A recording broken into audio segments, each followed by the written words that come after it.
Empezaré hablando de la biografía de Denis Diderot, que nació en Francia en 1713. Fue un filósofo, escritor francés que editó junto al otro autor, que es D'Alembert, una enciclopedia que fue muy importante para la Ilustración.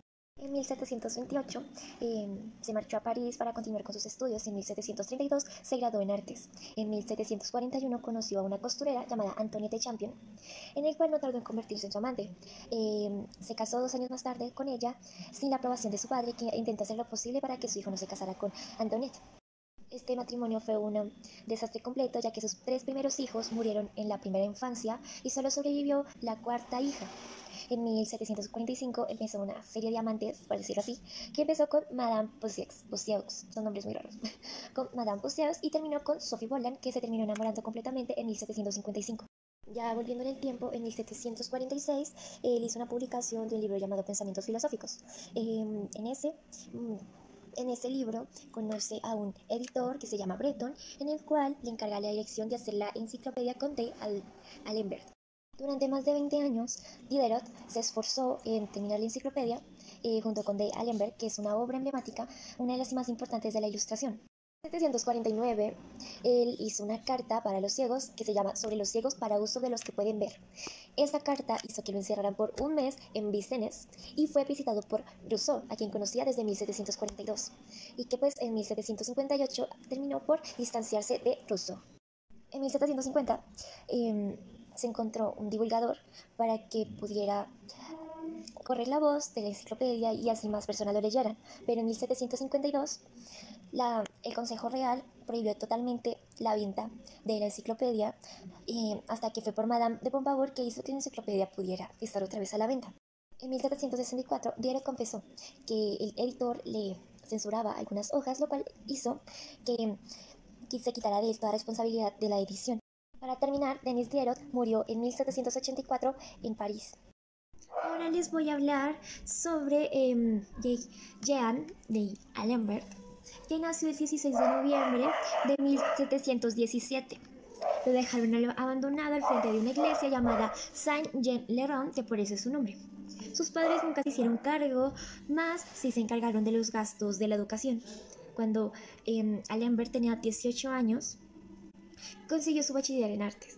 Luego se especializó en otras carreras como era la medicina o el derecho, pero luego se decidió en que era bueno en la matemática, por lo que obtuvo un trabajo, su primer trabajo en una academia que 2 años después haría parte de ella. Hablando por la parte de la matemática, D'Alembert dio muchos aportes a la matemática, por lo que publicó un tratado de dinámica, donde prácticamente confirmaba la existencia de la inercia como reacción a las fuerzas que actúan sobre un punto determinado. También hizo más aportaciones como utilizar el desarrollo de Taylor, y pues con respecto a eso explicó de forma integral y propuso un método para resolver los sistemas de ecuaciones diferenciales. Él fue más conocido por ser un filósofo que en 1747, junto con Diderot, comenzó a formar la enciclopedia.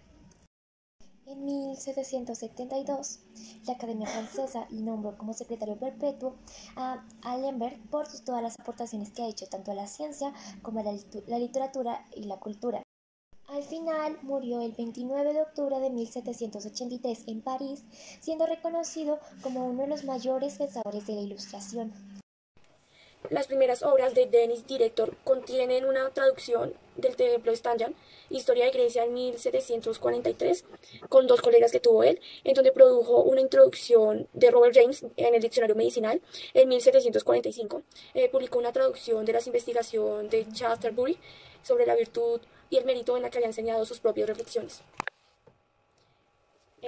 También en 1746 escribió su primera obra original llamada Los Pensamientos Filosóficos, en donde abogó la reconciliación entre la razón y el sentimiento para establecer la armonía.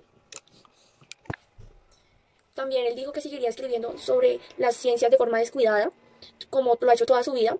El trabajo científico de él que él estaba más orgulloso era Memories Different to Hers, algo así, de Manuel Kirart, en 1748. Este trabajo contiene ideas originales sobre la acústica, la tensión, la resistencia del aire, y es un proyecto para un nuevo órgano que podría ser tocado por todos. Algunas de las obras científicas fueron aplaudidas por publicaciones temporáneas de su época. Entre otras cosas, también se escuchaba que él no era un pensador coherente y sistemático, sino también más bien un filósofo en el que todas las contradicciones del tiempo luchan entre sí. Era un representante de los cambios intelectuales que ha tenido lugar en la Ilustración francesa. Durante su carrera como escritor pasó de ser un devoto católico romano al deísmo y al ateísmo, eh, y del materialismo filosófico. Durante este video vamos a hablar de la enciclopedia y de las enciclopedias. Como todos saben, la enciclopedia o diccionario relacionado de la ciencia, de las artes y de los oficios fue uno de los oficios más grandes proyectos de la Ilustración francesa. Los autores fueron cientos, empezando por el precursor que fue Le Breton, luego dirigida por Diderot y D'Alembert, pero en la que colaboraron también Montesquieu, Rousseau, Montaigne y demás personajes de la Ilustración. Los temas eran muy variados, desde música, historia, arte, química, física, industria, todo tipo de oficio durante la época. Los volúmenes fueron 17 en total de texto y 11 de grabados. En ellas se grababan acerca de la imprenta, de la maquinaria industrial de la época y de todo tipo de oficios mecánicos novedosos en la época. Ahora bien, nadie iba bien a aprender el oficio a través de la enciclopedia, entonces su finalidad era básicamente informar y difundir de la época y de los desarrollos sobre la creación y un tipo de ideología determinada como la difusión de la información en la época.